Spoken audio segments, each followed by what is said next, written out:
2026 தேர்தலுக்கு இப்போதே தயாராகுங்கள். உண்மையை பேசி பழகிக்கொள்ளுங்கள் அரசியல்வாதிகளே. இங்க சோசியல் மீடியா பெரிய இம்பாக்டை ஏற்படுத்த போகுது.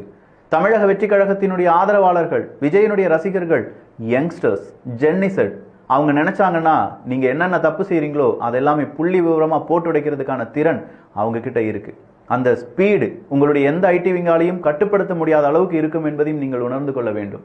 விஜய் அவர்கள் பேசக்கூடிய ஒவ்வொரு பேச்சும் அவங்க செஞ்ச பாசிசம், நீங்க என்ன பாயாசமா அப்படின்னு சொன்ன வார்த்தை இன்னைக்கும் யங்ஸ்டர் மத்தியில பெரிய அளவு பிரபலமா பேசப்படுது. உங்களுடைய செங்கல் முட்டை அப்படிங்கிறத விட இந்த பாயாசம் பாசிசம் அப்படிங்கிற வார்த்தை பல நபர்களை சென்றடைந்தது என்பதை இவர்களும் புரிந்திருப்பார்கள். அப்படிப்பட்ட படை தமிழக வெற்றி கழகத்தினுடைய அரசியல் படை. அந்த படை என்ன செய்ய போகிறது அப்படிங்கிறதெல்லாம் பொறுத்திருந்துதான் மக்கள் பார்க்க போகிறார்கள். விஜய் அவர்களுடைய அரசியல் களம் தொடங்கிவிட்டது. பனையூர்லயே இருந்து வேலை செய்வான், பரந்தூருக்குலாம் வரமாட்டான்னு நினைச்சிட்டு இருந்தவங்களுக்கு பெரிய ஒரு ஆப்படிச்சிருக்காரு விஜய் அவர்கள். இதோ வந்துட்டேன், அடுத்ததா எங்க வர வேண்டும் அப்படின்னு சொல்லுங்க, அங்கேயும் வரேன் அப்படின்னு சொல்லி அச்சசலாக ஒரு அரசியல்வாதியாக உருவாகி இருக்கிறார் விஜய் அவர்கள்.